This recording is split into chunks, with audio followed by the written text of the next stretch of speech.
आज जो प्रेस वार्ता बुलाई गई है किस विषय में? देखिए, सबसे पहले तो इलेक्ट्रॉनिक मीडिया से, प्रिंट मीडिया से, वेब पोर्टल से जितने भी यहाँ हमारे सहाफी भाई आए हैं, जिनको हम पत्रकार भी कहते हैं, मैं उनका खैर मकदम करता हूँ, उनका शुक्रिया अदा करता हूँ। आज उन्होंने ये दिखा दिया कि जमहूरियत का जो चौथा सुतून है, जिसको हम प्रेस कहते हैं, आज वो अपनी जिम्मेदारी पूरी पूरी तौर से अदा कर रहा है। बड़े अफसोस और सद अफसोस की बात है, हमारा उत्तराखंड जो पूरी दुनिया में, हिंदुस्तान में नहीं पूरी दुनिया में अमन के लिए मशहूर है, यहाँ चमोली जिले के नंदघाट तहसील में एक ऐसी घटना देखने को मिली जो दिल दहलाने वाली है। वहां किस तरह से फ्लिम्जी ग्राउंड्स के ऊपर वहां मुसलमानों को निकालने पर मजबूर कर दिया गया, उन्हें वहां से अपनी जान बचाने के लिए भागने पर मजबूर होना पड़ा। किस तरह से वहां एक मजहबी मकाम को पूरी तरह से तहस नहस कर दिया गया, इसी को लेकर यह एक प्रेस वार्ता है।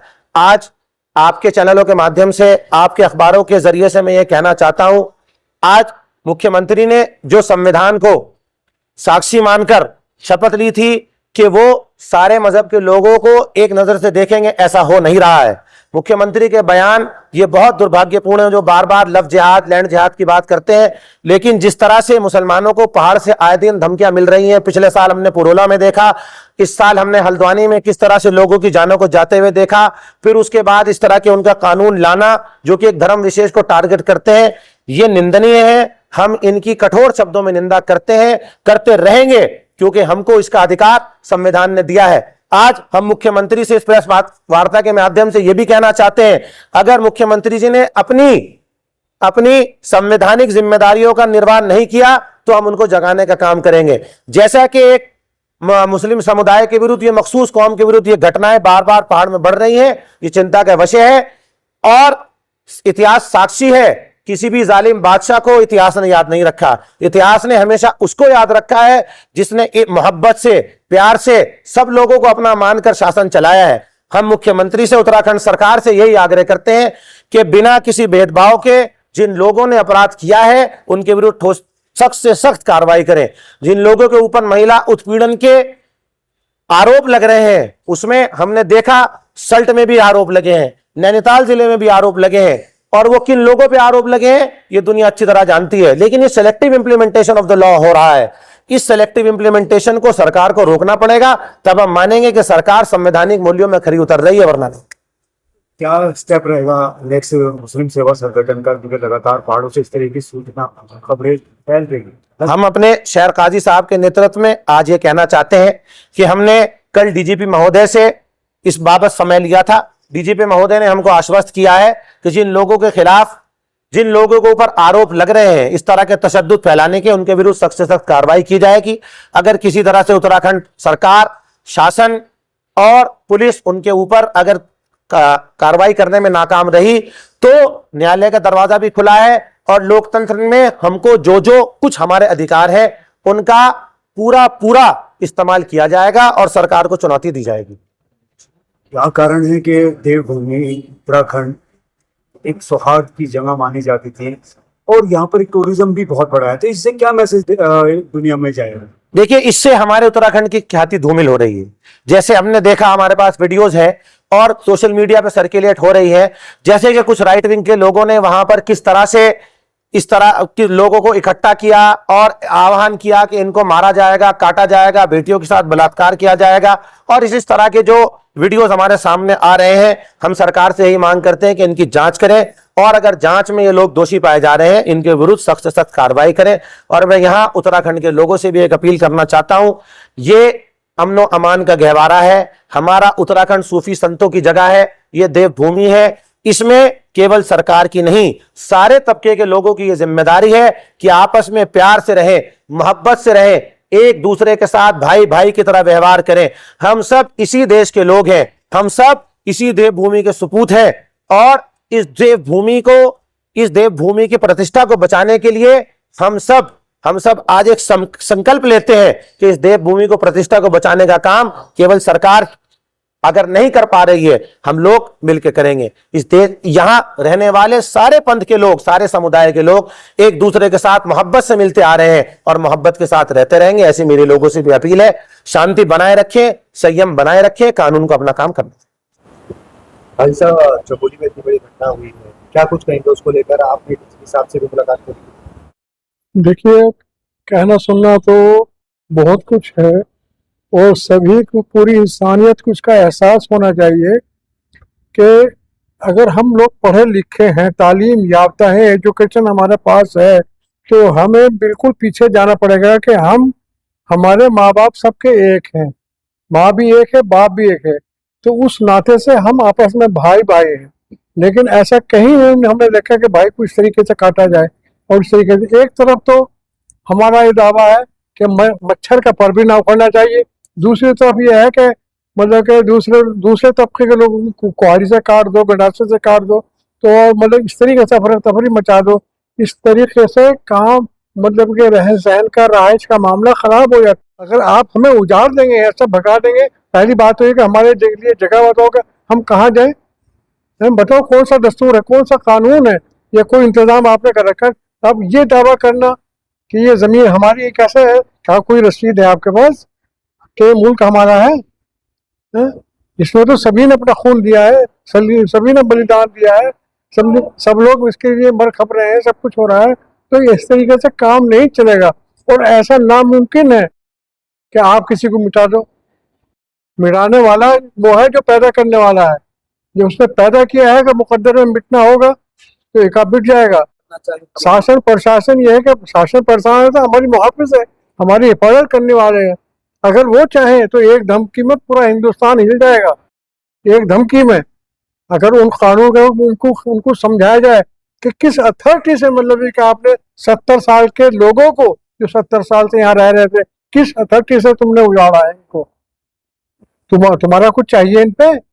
तुम्हारी जमीन है ये, ठीक है, तो अगर तुम्हारी है तो उजाड़ दो, और अगर उनके पास रजिस्ट्रेशन के कागज है तो उनके साथ बदसलूकी ना करो। समझे? तुम्हारे साथ बदसलूकी उन्होंने करी तो मारो, जिसने कानून के खिलाफ किया उसे कानूनी सजा दो, ऐसी सजा दो कि उसके परिवार को भी खत्म करो अगर उन्होंने ऐसा गलती की है किसी ने। क्योंकि लड़की के मामले में हम बहुत सख्त है इस मामले में, चाहे वो हिंदू हो या मुसलमान हो। समझे? वो इज्जत है हमारी, समझे? उसके साथ खिलवाड़ ना करो, किसी की भी हो, समझे? तो ऐसा नहीं होना चाहिए। मतलब ये है कि इस चैन और सुकून से अगर रहना है तो ये हरकतें नहीं होनी चाहिए, तो इंशाल्लाह ये मुल्क हमारा तरक्की करेगा। और हमें मालूम है कि जब ये उत्तराखंड बना था तो किस तरीके से क्या क्या कुर्बानी हमने दी है, समझे? ये हमें मालूम है ना, समझे? तो जो लोग आज के पैदा हुए उन्हें क्या मालूम है कि ये कैसे बन गया, लोग समझे कैसे बन गया होगा। ऐसा नहीं बना, इसलिए कुछ कुर्बानियां लगी हैं। तो भाई इन तमाम चीजों को हमें छोड़ना पड़ेगा। इससे पहले बनभूलपुरा और अब चमोली, आप मानते हैं कि उत्तराखंड की फिजाओं को जो है वो खराब करने की कुछ अराजक तत्व कोशिश कर रहे हैं? देखिए साहब, बहुत ही खराब करने की कोशिश कर रहे हैं, बहुत ही खराब करने की कोशिश कर रहे हैं। ऐसा नहीं होना चाहिए। जो आपने भाई साहब ने कहा शासन प्रशासन से क्या चाहते हो, हमसे यही चाहते हैं कि आपको जिम्मेदारी दी है, आप पुलिस हैं, आप महकमे वाले हैं, आप कुर्सी पर हैं, उन लोगों को थ्रेट करो और उन्हें कायदे और कानून में लाओ और गुड़िया में लाओ उनको, और उन्हें समझाओ कि ये हरकतें से मुनासिब नहीं है, हमारे मुल्क के लिए खतरे का बाइस बन सकती है। सन पहली तारीख का वाकया था। पहली तारीख में जो है हमको ये पता चला है कि जी मैं वहीं के मूल निवासी है, वहीं मेरा मकान है, सब कुछ है। पहली तारीख का वाकया था कि हमको ये पता चला है कि किसी मुसलमान ने किसी लड़की के साथ छेड़छाड़ कर दी है। उसके बाद इन लोगों ने ग्रुप में डाला कि भाई सभी व्यापारी लोग जो है नंदा थाने में चलो। हम सभी लोग हम 4-5 मोमडन लोग थे, हम इनके साथ में थाने में जाने लगे, जिससे कि एक करोड़ पुल पड़ता है थाने के पास में। वहां जाके इन लोगों ने जो है हमारे साथी के साथ मारपीट की है। मैं वहां से जान बचाकर भागा। उसके बाद आके मैंने अपनी दुकान शटर में ताले वाले मारे। जी मेरा जी ड्राइविंग का काम है, प्रेस का काम करता हूँ मैं जी। मेरे को तो दादा के टाइम से कम 40-50 साल से रह रहे हैं, दादा के टाइम से। फिर उसके बाद मुझे कम से कम मेरे वालिद साहब रहे, फिर मैं रह रहा हूँ वहाँ, अपना मकान है, सब कुछ है मेरा वहाँ पे। उसके बाद जो था क्या, फिर हम अपने कमरे पे आ गए। कमरे पे आने के बाद जो मैंने अपनी दुकान में शटर में ताले वाले मार दिए। ताले में मारने के बाद जो वहाँ से कुछ लोग आए, उन्होंने आते के साथ उन्होंने नारेबाजी करी दुकान के सामने। नारेबाजी किस तरह की? नारे यही जय श्री राम के नारे लगाए उन्होंने। हम उनको देख के डर के अपने इनके कमरे में चले गए ऊपर छिपने के लिए। उसके बाद आए उन्होंने, फिर तोड़ फोड़ करी हमारी दुकानों में। मेरी दुकान ड्राइविंग का दुकान का सामान था, सारा सामान फेंका उन्होंने, और मेरे गले में कुछ पैसे रखे थे मेरे लड़के की शादी थी, मैं कम से कम 4 लाख रुपए लेकर बैंक से आया था, उसका अभी तक पता नहीं चला। महिलाओं के साथ भी कोई महिलाओं के साथ कुछ नहीं, खाली गाली गलौज कर रहा हूँ ना। मैंने जब दुकान खोल कर देखी, दुकान खुली हुई थी मेरी, जब मैं दिन में अपना सामान वामान समेटने गया तो मेरा दीवान बेड, मेरे कपड़े लगते, मेरी दुकान का सारा सामान सब बिखरा मिला मुझे। मेरा कोई सामान वहां पे मौजूद नहीं मिला। किससे लगा? अब न्याय की उम्मीद तो हम सरकार से लगाते हैं कि सरकार कुछ हमारा, हम सरकार से ये कहना चाहते हैं कि भाई हम मतलब ना हमारा किसी से लड़ाई है, ना किसी से हमारा झगड़ा है। हम जो इतने साल से प्यार मोहब्बत से रहते हुए आ रहे हैं, प्यार मोहब्बत से हम सभी के साथ रह रहे थे, लेकिन ये कम से कम 25-30 साल के बाद जो हमारे साथ ये ऐसी घटना घटी है। अभी वहाँ जाने की स्थिति है या नहीं, अभी कोई स्थिति नहीं है वहाँ। जी हम वहाँ से आ चुके हैं। परिवार वहाँ ये लगा लो कम से कम 8-10 परिवार थे हम। भय का माहौल? जी अभी भी डर का माहौल है, अभी जाने की कोई उम्मीद नहीं लगाते क्योंकि हमें खतरा बना हुआ है। उस माहौल में जी पुलिस प्रशासन का कैसा रवैया रहा? क्या कंडीशन पुलिस इस तरीके मतलब पुलिस प्रशासन का ठीक रवैया रहा है कि अब जैसे भी हमने उनसे बातचीत करी, वो 2-4 पुलिस वाले उस माहौल में जब ये मार हो रही, उस वक्त पुलिस प्रशासन का कैसा रवैया था? मतलब अब ये लगा लो कि कम से कम भी नहीं तो मेरे हिसाब से 2-2.5 हजार आदमी थे और 10-12 पुलिस वालों ने काफी कंट्रोल करा, लेकिन पुलिस वालों से भी कंट्रोल नहीं हो पाए। उन्होंने शटर में ताले, वो शटर में सब्बल डाल के मेरी दुकान के खुद शटर तोड़े हैं और इनकी हार्मी की दुकान का खुद शटर तोड़कर लूट मचाई करी, सारा सामान तोड़ा। मतलब ये लगा लो हमारे कम से कम 13-15 लोगों की दुकान है, सबकी दुकान है, बहुत क्षतिकर, बहुत तगड़ा नुकसान किया। कितना साल आपको वहाँ रहते हुए ये पहली बार देखा आपने? ये सर मुझे ये लगा लो कि नंदा नगर घाट में मुझे आज से कम से कम 25 साल हो चुके हैं। उससे पहले हम चमोली में निवास करते थे, मेरे दादा परदादा चमोली रहते थे। 1975 में हम चमोली से रहते हुए आ रहे थे। क्या लग रहा सब मुसलमान जो है वो खतरे में है, मतलब सब। जी पहाड़ों पे क्या अब दशा देख रहे हैं इस वक्त के माहौल पे? क्या आपने वापसी करनी है? नहीं, अब तो ये घुसने भी नहीं देंगे, अब नहीं घुसने नहीं देंगे, डर लग रहा हमको जाते हुए भी। क्या मामला था? आप विस्तार बताएं और अपना नाम भी बताएं। जी मेरा नाम हारून अंसारी है और मैं घाट नंदा नगर से बिलोंग करता हूँ। तो सर वहाँ मामला ये हुआ कि किसी नाई की दुकान में कारीगर था, तो उसने शायद किसी लड़की को छेड़ा होगा। तो सर जो है वही मामला था, तो उसके विरोध में जो है 1 तारीख को वो रखा गया कि इसके विरोध में सभी बाजार बंद करेंगे और वहाँ पे थाने पे जाएंगे। तो सर उसमें हम भी चले गए। हम तो सर ऐसा कुछ मालूम नहीं था कि हमारे साथ मारपीट हो जाएगी या ऐसा जानलेवा हमला हो जाएगा सर। तो हम भी चले गए वहाँ पे। तो जाने के बाद जो है सर वहाँ पे जब मैं पहुंचा तो वहाँ पुल पड़ता है 100 मीटर तक, मेरे साथ लोगों ने मारपीट की, अज्ञात लोगों ने, उनका कोई पता नहीं है। तो वहां से मैं चोट वगैरह जो आंखों पे आपके आई है जी उसी के दौरान ये आंख में आई है, सर पे आई है, पैर पे, हाथ पे, कमर का कोई ऐसा हिस्सा नहीं है जहाँ पे चोट नहीं आई। जबकि सर मैं ये बताना चाहूंगा कि आज तक हमारी किसी से कोई लड़ाई भिड़ाई नहीं है, हमें सब प्यार मोहब्बत से ही रहते आए हैं, ये लगा लो। और वहाँ के लोग भी बहुत अच्छे हैं जो हमारे साथ भी प्यार मोहब्बत से रहते हैं। लेकिन ये अचानक ही ऐसा हुआ सर। जी ये जो क्या है वहाँ के रहने वाले बाहर के लोगों ने ही किया होगा सर। बाहर के लोग आए वहाँ? जी क्या आपने कोई कानून उनके विरुद्ध कार्रवाई की? उनके खिलाफ सर हम तो 2 तारीख में वहां से निकल गए थे सर। उसके बाद हमें पता नहीं चला कि क्या हुआ क्या नहीं हुआ, क्योंकि सर जान बचानी थी, चोट इतनी ज्यादा थी कि सर वहां पे अस्पताल हम जा नहीं सकते थे, ये लगा लीजिए। इसलिए अस्पताल फिर हमारा बगल में ही पड़ता है गोपेश्वर में। ये पहली घटना तो इस ये पहली घटना जी नहीं, पहली घटना है ये। कितने घरों ने प्लान किया वहां पे ये लगा लीजिए कम से कम 20-25 लोग होंगे जिन्होंने पलायन कर लिया वहां से। परिवार जी परिवार कम से कम 7-8 परिवार होंगे जी। सब लोग जी सब पलायन हो गए वहां पे से जी।